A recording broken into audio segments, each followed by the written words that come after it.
आप देश में कहीं भी रामसे ब्रदर्स का नाम लीजिए तो लोग उन्हें तुरंत पहचान लेंगे। जवाब होगा वही हॉरर फिल्म वाले रामसे ब्रदर्स। रामसे ब्रदर्स और हॉरर फिल्म इस देश में एक दूसरे के पूरक हो गए थे। आजादी के बाद रामसे परिवार कराची से मुंबई आया। फिर देखते ही देखते सातों भाइयों ने फिल्म के सारे डिपार्टमेंट संभाल लिए। हर भाई फिल्म के किसी न किसी विधा का विशेषज्ञ बन गया। कोई अच्छा डायरेक्टर तो कोई प्रोड्यूसर, कोई एडिटर तो कोई राइटर, कोई तकनीकी मामलों का जानकार तो कोई उम्दा सिनेमेटोग्राफर। 60 और 70 के दशक में जब रामसे ब्रदर्स फिल्म बनाते थे तो उन्हें बाहर से यूनिट के लिए किसी की जरूरत नहीं पड़ती थी। हर कोई उनके परिवार का ही होता था, जो फिल्म प्रोडक्शन से जुड़ा कोई ना कोई विभाग संभाल लेता था। यहाँ तक 7 रामसे ब्रदर्स की बीवियां भी उनके यूनिट से जुड़ी होती थी। उसमें कोई यूनिट के खाने का जिम्मा संभाल रही होती थी, तो कोई डिजाइनर का काम करती थी, तो कोई व्यवस्था का काम संभालती थी। ये कहा जाता था कि जब रामसे ब्रदर्स फिल्म बनाते हैं तो उन्हें केवल कलाकारों के अलावा किसी की भी जरूरत नहीं होती थी। ये बात काफी हद तक सही थी। 80 के दशक तक रामसे ब्रदर्स की हॉरर फिल्मों का जलवा, लेकिन फिर ये हल्का पड़ने लगा। रामसे ब्रदर्स ने 30 से ज्यादा हॉरर फिल्में बनाई। जितनी फिल्में बनाई वे सभी कम बजट की थी। बॉलीवुड में जब भी कभी हॉरर फिल्मों की बात की जाएगी तो वे बगैर इस परिवार के अधूरी रहेगी। उनकी पहली फिल्म 2 गज जमीन के नीचे थी, जिसने फिल्मी दुनिया में हॉरर फिल्म की सफलता के झंडे गाड़ दिए।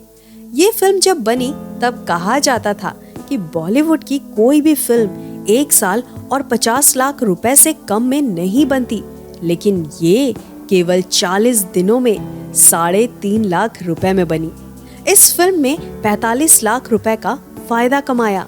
इस फिल्म के बारे में कहा जाता है कि सभी 7 रामसे ब्रदर्स अपनी बीवियों, पेरेंट्स और एक छोटे से फिल्म क्रू के साथ 2 बसों में बैठी और ये महाबालेश्वर के एक सरकारी गेस्ट हाउस में पहुंची, जहां 8 कमरे उन्होंने किराए पर लिए। इसी में सारी शूटिंग पूरी हुई। कोई सेट भी नहीं बनाया गया। उन्होंने एक्टर्स के लिए कोई कपड़े भी डिजाइन नहीं कराए, बल्कि एक्टर्स से अपने कपड़े खुद लाने को कहा और कैमरे किराए पर लाए गए थे। जैसे ही ये फिल्म रिलीज हुई, ये हाउसफुल हो गई। रामसे ब्रदर्स की फिल्में आमतौर पर सेक्स और भूत प्रेतों के कॉम्बिनेशन के तौर पर याद की जाती थी। रामसे ब्रदर्स के पिता फतेह चंद रामसिंघानी कराची में एक रेडियो की दुकान चलाते थे। जब वो मुंबई आए तो उन्होंने अपने नाम के आगे राम से जोड़ा। वहाँ उन्होंने फिल्मों में हाथ आजमाने का फैसला किया। उन्होंने शुरुआती 2-3 फिल्में हॉरर नहीं बनाई थी, लेकिन जब ये अच्छी चली तो उन्होंने हॉरर फिल्मों के साथ ही जुड़े रहने का फैसला किया। 70 और 80 के दशक में रामसे बंधुओं का नाम सफलता का पर्याय था। रामसे ब्रदर्स में आमतौर पर सभी 7 भाई प्रोडक्शन में रिलीज तक काम संभालते थे। उनमें कोई प्रोड्यूसर था तो कोई डायरेक्टर था, कोई भाई म्यूजिक कंपोजिंग, कैमरामैन, एडिटिंग और स्क्रिप्ट राइटिंग के साथ पोस्ट प्रोडक्शन में उस्ताद थे। बल्कि ये केवल फिल्म ही नहीं बनाते थे, बल्कि फिल्म डिस्ट्रीब्यूशन का काम भी करते थे। जब भी रामसे ब्रदर्स फिल्म बनाते थे तो उनकी बीवियां यूनिट के खाने से लेकर मेकअप और कॉस्ट्यूम डिजाइन का काम संभालती थी।